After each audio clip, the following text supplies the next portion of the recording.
the quality of the jobs, again, is not there. Even according to the official numbers, the biggest category that they reported was in leisure hotels and bars, waiters and bartenders. I think that was 69,000 jobs created for bartenders and waiters.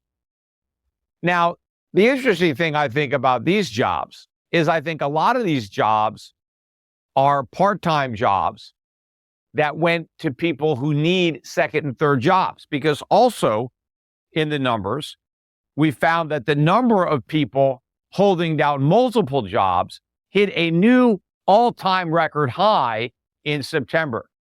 And so chances are a lot of the people that are working 2 or 3 jobs, at least 1 or 2 of those jobs is waiting tables or tending bar. And in fact, we lost 7,000 manufacturing jobs.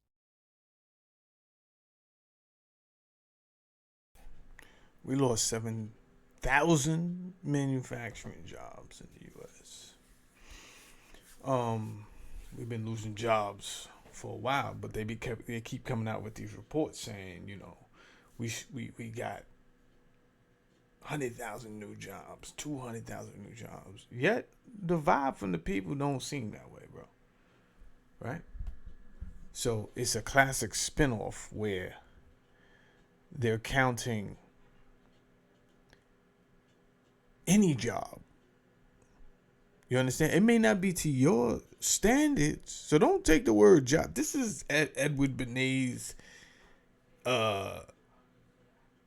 crystallizing the opinion. This is PR work right here. Oh, we created this many jobs. These jobs, they're part-time jobs. These are jobs that you can't raise a family off of. Right? The full-time jobs, you're losing hours. They're laying people off. Pay attention. This is Peter Schiff. I'm gonna let him cook. I'm gonna let him cook for a little bit. Let's go.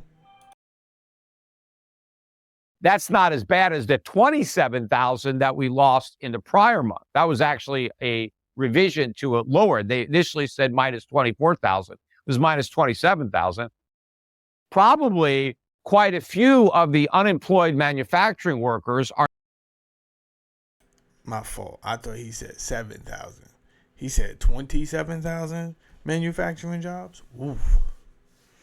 So we not doing good in manufacturing, which we never really did. That was America's downfall right there. So when Trump when he ran on Make America Great Again, I didn't listen to none of the rhetoric everybody else was spewing, like Make America White Again. Like I think Donald Trump is that transparent.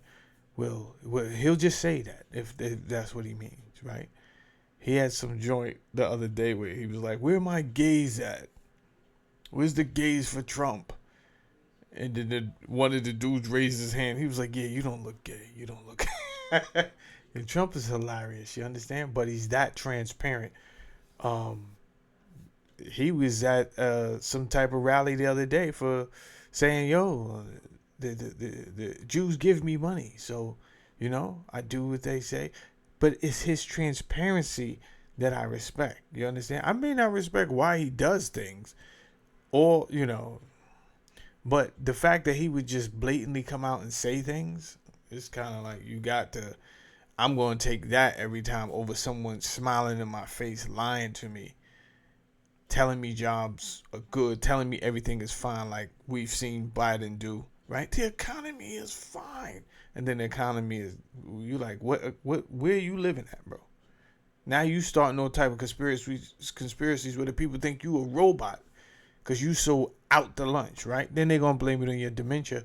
But then even your vice president, she speaks in parables. She doesn't answer any questions, right? You ask her anything about the economy, she's going to go back into history about how when she was young and I stayed in a 1-bedroom apartment over a nursery, as if that's the worst place to be raised, right? But you have to associate yourself somehow with with the feelings of the people, right? The affinity of the people. If the people are struggling, you have to kind of come up with some type of concept. How did I struggle? Well, there was that time that I grew up over a nursery, and that was annoying because the babies used to cry when I got home from school. You know, and I had to deal with that. It's crazy. Hold on. Let's finish listening to Pete. Are now tending bar or waiting tables. And it's probably a big step down in pay. But, you know, it always occurs to me, too, how we're creating so many of these jobs for waiters and bartenders. I mean, is the economy that strong that everybody is eating in restaurants more often? And maybe they're going out to the bars more often to just kind of drown their sorrows. But I can't believe that people are just eating in so many restaurants that we just have all these new jobs for waiters and waitresses. I mean, most likely it's the shifts where you have multiple people basically waiting the same tables in different shifts, right? People are going from job to job. People are holding down, I'm working 10 hours, I'm working 15 hours. And so I think a lot of these jobs for waiters and bartenders are not full-time jobs. There's no way we have all this demand for all these waiters and waitresses. Especially we know that a lot of these restaurant jobs have been lost in places like California where they jacked up the minimum wage and a lot of people have lost their jobs. So none of these numbers really make sense to me if you take them at face value. One thing I will say where I disagree with Peter Schiff, but I do understand. I'm for jacking up the minimum wage, right? He's not for it because he says he's basically saying it off shifts everything. So therefore, once you do that, now the business has to respond to this minimum wage rise, and then it's not going to be good for anyone, right? And then it's going to force the restaurants to adopt the robots and AI. Here's my theory. Peter, they was going to do that anyway if that's what they wanted to do. And you just cannot get good quality. Does this make sense to you, Pete? How do you expect a restaurant to produce good quality if the workers aren't happy, right? And that's just to everybody out there, right? I've always felt like this. I know you guys probably felt like this at a business, right? I would work much better, right, if I was treated right, if I got paid what was expected out of this. If I didn't get a salary and then all of a sudden you threw on 10 times the work, right? Because this is what happens.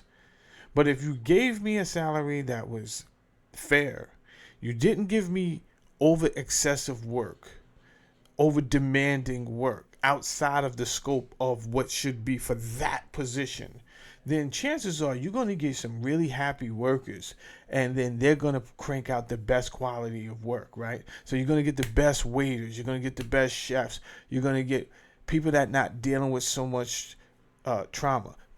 People in law enforcement are still human beings. So when they come to work and they're already stressed out because they don't really get paid enough either, but hey, they have to do their job to keep their job, then that also causes stress. So you have a person that's upset, an officer that's already upset. You may have a judge, you know what I'm saying? And not that the judge is going through financial hardship. That's not what I'm saying. But sometimes, one time I had a judge remand me to jail because obviously I did something to break the law, right?